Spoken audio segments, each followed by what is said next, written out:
ধর্ম অনুসরণ করবা, এটা তোমার জন্য মানায় না। তুমি নিজের জীবনকে কলঙ্কিত করো না, মুহাম্মাদের কালিমা তুমি পড়িও না। এইভাবে বারংবার বাধা দিত। আল্লাহ রাসূল আফসোস করতেন, আফসোস করে বলতেন, চাচা একবার হলো লা ইলাহা ইল্লাল্লাহ বলুন, কিন্তু হেদায়েত হলো আল্লাহর হাতে, হেদায়েত কেউ তো দিতে পারে না, হেদায়েতের মালিক একমাত্র কে? আর জোরে বলেন কে? আল্লাহ পাক রব্বুল আলামিন হলেন হেদায়েতের মালিক। আল্লাহ ছাড়া কেউ কাউকে হেদায়েত দিতে পারে না, ঠিক কি না বলেন? আল্লাহ রাসূল চেষ্টা করেছেন, কষ্ট করেছেন অনেক, কিন্তু আল্লাহ পাক রব্বুল আলামিন আয়াত নাযিল করে জানায় দিলেন, ইন্নাকা লা তাহদি মান আহবাবতা ওয়ালাকিন্নাল্লাহ ইয়াহদি মান ইয়াশা। হে আমার হাবিব, হে আমার রাসূল, কষ্ট করে লাভ নাই।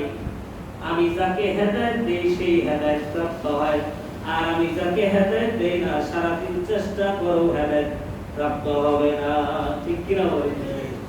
এই যে আমরা নামাজ পড়তে আসি, আল্লাহ আমাদেরকে ঈমান দান করেছেন, কালিমা পড়ার তৌফিক দান করেছেন, আমাদেরকে মুসলমানের ঘরে জন্ম দিয়েছেন।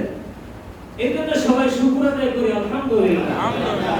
ভিন্ন ধর্মে জন্ম হলে কালিমা পড়তে অনেক কষ্ট হয়তো ভিন্ন ঘরে যদি জন্ম হইতো, তাহলে মুসলমানের ধর্মে ধর্মান্তরিত হওয়া অনেক কঠিন হয়ে যাইত, ঠিক কিনা বলেন? তো মুসলমানের ঘরে আল্লাহ পাক রব্বুল আলামিন আমাদেরকে জন্মদান করেছেন, এই জন্য আল্লাহ শুকর আদায় করি, আবার করি আলহামদুলিল্লাহ। এই জন্য আল্লাহ শুকর আদায় করতে হয় বেশি বেশি করে। আর হেদায়েতের উপরে আল্লাহ পাক রব্বুল আলামিন রাখছেন, এই জন্য আল্লাহ পাক রব্বুল আলামিনের কাছে বেশি বেশি করে দোয়া করো, আল্লাহ আপনি যেমন আমাকে হেদায়েত দান করেছেন, সিরাতে মুস্তাকিমের উপরে অটল থাকার তৌফিক দান করিও মরণ পর্যন্ত। সবাই বলে আমিন। সব সময় দোয়া করুন, কারণ হলো কোন সময় হঠাৎ করে পা পিছলে যায় জানা যায় না, ঠিক কি না বলেন?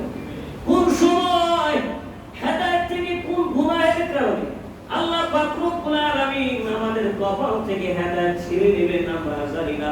এই জন্য আল্লাহর কাছে বেশি বেশি করে দোয়া করতে হবে, আল্লাহুম্মা ইহদিনা সিরাতাল মুস্তাকিমা ইয়া মুকাল্লিবাল কুলুব সাব্বিত কুলুবানা আলা তাআতিক ইয়া মুসালসিলাল আকদাম সাব্বিত আকদামানা আলা সিরাতিল মুস্তাকিম।